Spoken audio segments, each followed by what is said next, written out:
Alright, what's up guys? My name is Zach and today I am driving a 2012 Mitsubishi I-MiEV. Behind me is a single electric motor and down below is a single speed automatic transmission. Now I am super excited to be driving this here I-MiEV for a couple of reasons. First of all, this was the first mass-produced EV, and so with EVs on the rise here in 2022, it's fun to look back into 2012 and see where the technology has come from to hopefully figure out where it's going. This car is also incredibly quirky and I'm excited to share it with you guys today. But before we get on to anything else, I have a website, zackpradel.com, where you can buy stickers and other merchandise when it becomes available. You can also submit your own vehicle to be reviewed by me through a quick and easy submission form, and you get a video of your car just like this one.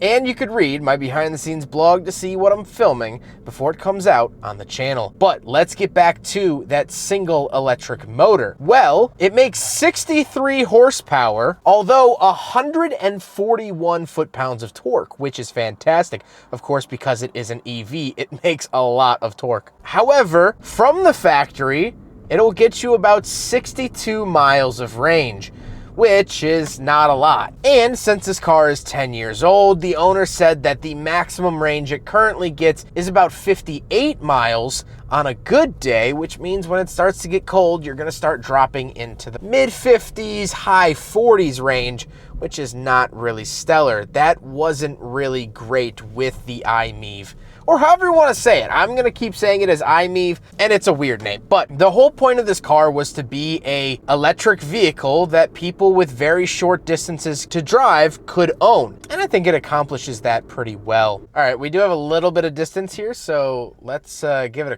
quick little acceleration test.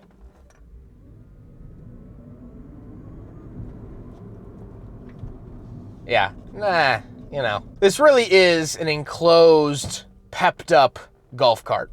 It's the best way to think of it. Charging varies. Most of the time you are going to be charging at home and it takes about 8 hours for a full charge. However, you can enable quick charging, which does help out in city scenarios, but you're going to be doing a lot of this. Like I said, paired to it, single speed, reduction transmission to be expected with an EV, but last but not least about the drivetrain is that it is rear wheel drive. It is rear engined rear wheel drive. This thing is basically an electric Porsche 911, ladies and gentlemen. I see no differences between this and this. I'm just kidding. But I do find it fascinating that it is rear wheel drive. Now, the reason they did this was to put the electric motor over the drive wheels to try to eliminate wheel spin. And if it were front engined, it would have a lot of torque steer. Now you have to remember that these were targeted at owners that didn't want anything sporty or flashy. So wheel spin is sporty and flashy, so they didn't want that. And that's actually why it's rear-engined, rear-wheel drive. With that stuff out of the way, let's talk about the interior. In front of me, I have a very strange gauge cluster. On the left is my gear, as well as my charge level. On the right is my distance till empty, and in the center is my miles per hour, as well as my eco and charge gauge. Eco versus power, which is pretty cool to see, and definitely very, very 2000s. I love that. The steering wheel feels very standard Mitsubishi, and on the left I have my volume, skip track, and mode, as well as my phone options. Something I also found interesting was that this car actually just has a regular key. You turn it in, turn it, and then it's on. That's it. Off to the left of me, I do have a climate control vent, a little pop-out coin holder, ashtray, whatever you want it to be. And then I have my power mirrors, my traction control, and my charge port opener. Moving on to the door, I do have a circular latch to get in and out, power locks and power windows, as well as you do get this big circular design. And then these 6 dots on the door that are embossed. Kind of interesting. Moving into the center, we do have a very funny infotainment system just because it is dated. I won't talk about it too much because there's not a whole lot to share about it besides how old and funny looking it is here in 2022. However, one thing I love about it is when you start the vehicle, it shows the options. So you have Bluetooth and it shows you like an original iPod, which is just so fun for the sake of my nostalgia. Then I get 2 climate control vents and a hazard switch. And then I have my climate controls, which are stacked vertically. Kind of an interesting look here. So I do have temperature, fan speed, and where to send it in that order. What's funny is the recirculating button is like a jelly bean on wheels. I absolutely love the look of it. I think that's adorable and hilarious. And to be fair, not far off from the actual shape of this vehicle. To the right of that stuff, I do have a rear defroster as well as 12-volt outlet. And then down towards the bottom, I do have a little cubby that is not a cup holder. They specifically tell you it is not a cup holder, as well as a USB port. Then I get the shifter itself. So we do have a couple interesting modes here. The shifter actually has its own eco mode for economical driving, and then B is for braking. This is going to do regenerative braking, which is kind of interesting to be found on the shifter, but the Nissan Leaf, this car's almost direct competitor, had the same thing. Then we do have a handbrake, and at the very back of the center console, we do have a cup holder. So we will do a big friggin' bottle test here in the Mitsubishi I-MiEV from 2012.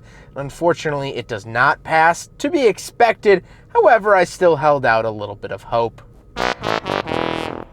The seats are very, very plain, very basic, very Mitsubishi. If you've ever driven a Mitsubishi Mirage, you'll kind of understand what these seats are like. They're not terribly uncomfortable, but I would imagine on a long road trip they would get uncomfortable. However, this car can't go on long road trips because you only get about 58 miles of range, so I guess not the end of the world. Getting here to there, the seats are perfectly fine.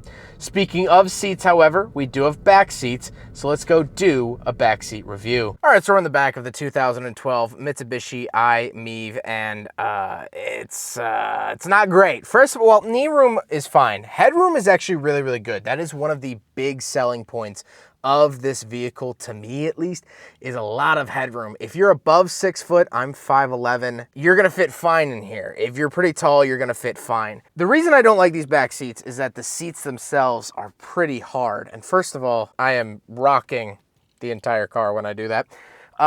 These seats do recline a little bit though. These are actually in the reclined position. They do come up. And I don't know why it has this eye with the 6 dots again in the center here. It's just this plastic piece, and I don't know what that means. What do the numbers mean? I don't know. Anyway, it does have back seats though, and these are usable back seats. If you're going down to, the local corner store with some friends, you want to go get some ice cream, whatever it might be, 10, 15, 20 minutes, you're going to be totally fine back here because they're not the best back seats, but they're going to work. And they'll work for short distances. Would I want to be back here on a road trip? No, I think I would saw my legs off. But I'm never going to have to experience that. Let's go hop around the very back. We'll take a quick look at the trunk and cargo space, and then we'll talk about the looks. All right, so we're on the back of the MiEV. Now, these seats do fold down, and so actually under here is actually where the motor sits, which is very, very interesting. However, I do have some little panels over here you can take off to access some other things. And you don't really get many storage options. However, you do actually get, while the back seats are up, you get a usable trunk, which is kind of cool. Normally, vehicles like this, especially when the back seats are up, you don't get much. Well, you still get some usable space, and I really love that. Little grab handle up here, close it up like that. However, I do want to share something else with you. This does have a front hood, so you pull the latch down here. It's actually on the passenger side, and then you come around here. Now, there's no storage in here. Just want to show this off. That's just where your battery is, and you have some liquids and such. But then it has the tiniest little hood prop, comes out of here, and you put it right in there, in that hole. And then that is the world's shortest hood prop ever, probably. So I thought that that was kind of cute. Now we got to talk about the looks, and it's one of the most polarizing parts of this vehicle. It looks like a big white Easter egg, and I love it. It looks so different and unique and odd and strange, and you just don't really see these much on the road. There's a good reason for that. They only sold about 2,000 of them here in the United States, which is very, very low numbers throughout their several-year model run from 2012 to 2017. Now, globally, they sold a different version of this in Japan and an even different version from that in Europe, but for the US, only 2,000. And so, let's get on to my final thoughts. What do I think finally driving a 2012 I-MiEV from Mitsubishi? Well, first of all, let's talk about the actual driving experience. It's fine. I'm not loving it. I'm not hating it. The range is a little worrying for someone like me. 58 miles is not a good amount of range for me. However, I am not the key demographic for this vehicle. You have to keep that in mind. This wasn't meant for road trips. This wasn't meant for distance driving. It was meant for someone who does very minimal driving, that doesn't want a gasoline vehicle, and just needs something simple and basic. They can charge it at home. They take it to the store once or twice a week.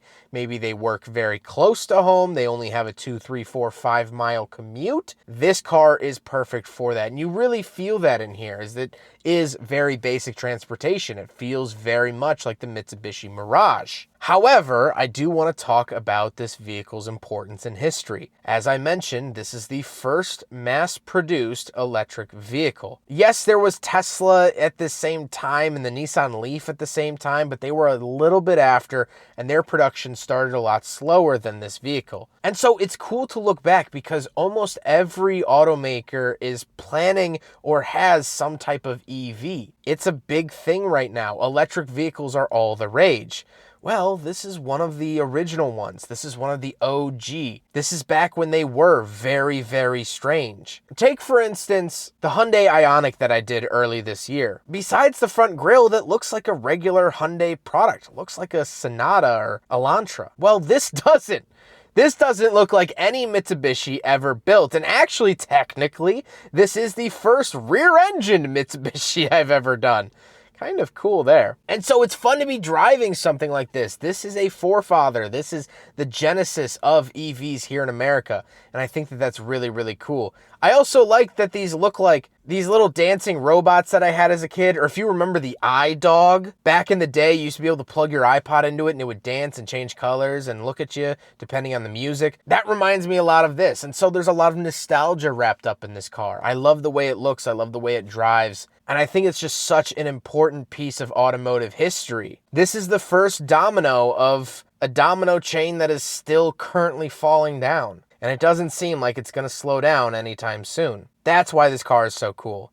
That's what makes this car so special. I hope you guys enjoyed the video. Huge thank you to Eli for letting me take out their MiEV, I-MiEV, whatever you want to call this thing.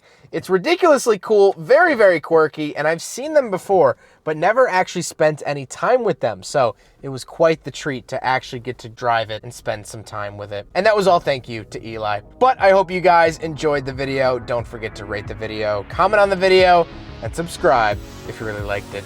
Take care, guys.